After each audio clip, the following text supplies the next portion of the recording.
Assalamualaikum warahmatullahi wabarakatuh. Halo semuanya, perkenalkan saya Oktavia Aulia dari kelas 11.1 akan memaparkan materi matematika umum tentang diagram pencar.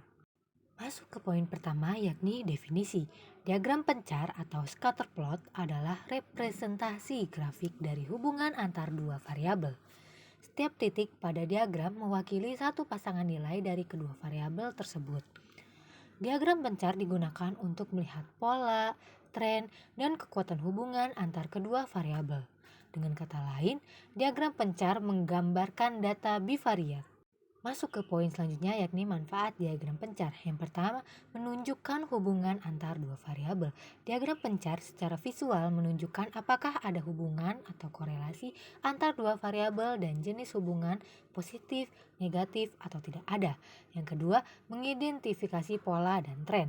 Diagram pencar membantu mengidentifikasi pola atau tren dalam data, seperti tren linier, kuadratik, atau lainnya.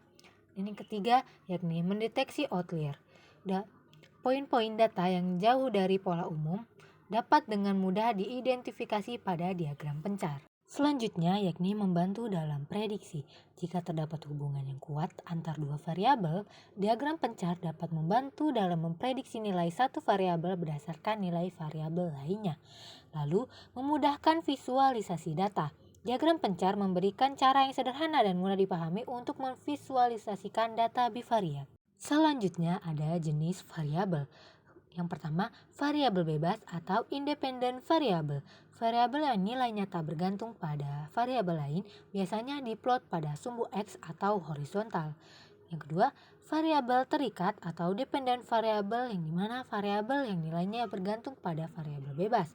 Biasanya diplot pada sumbu Y atau vertikal. Selanjutnya ada korelasi yang dibagi menjadi tiga, yakni korelasi positif yang dimana titik-titik data cenderung membentuk garis naik dari kiri ke bawah, kanan ke atas. Artinya jika satu variabel meningkat, variabel lain juga cenderung meningkat. Sebaliknya, korelasi negatif adalah kebalikan dari korelasi positif yang dimana garis turun dari kiri atas ke kanan bawah. Variabel meningkat, variabel lain cenderung menurun. Lalu tidak ada korelasi. Titik data tersebar secara acak tanpa pola yang jelas. Artinya tidak ada hubungan yang signifikan antara kedua variabel tersebut. Selanjutnya ada bentuk tren data bivariat dari diagram pencar. Yaitu yang pertama linear. Linear ialah titik-titik data yang membentuk garis lurus atau korelasi positif atau negatif. Yang kedua non-linear yang dimana titik-titik data membentuk kurva, misalnya kurva parabola, eksponensial. Lalu yang ketiga yakni tidak ada pola, yakni titik-titik data tersebar secara acak. Selanjutnya ada interpretasi data. Interpretasi data ada dari diagram pencar melibatkan pengamatan pola titik-titik data, identifikasi, korelasi seperti positif, negatif, atau tidak ada, dan pengamatan outlier. Kesimpulan harus didasarkan pada visualisasi dan pola yang terlihat pada diagram.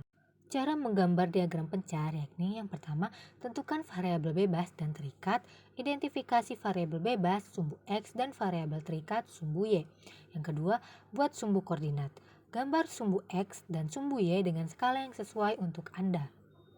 Yang ketiga, plot titik data. Plot setiap pasangan data X, Y sebagai titik pada diagram. Yang keempat, beri label.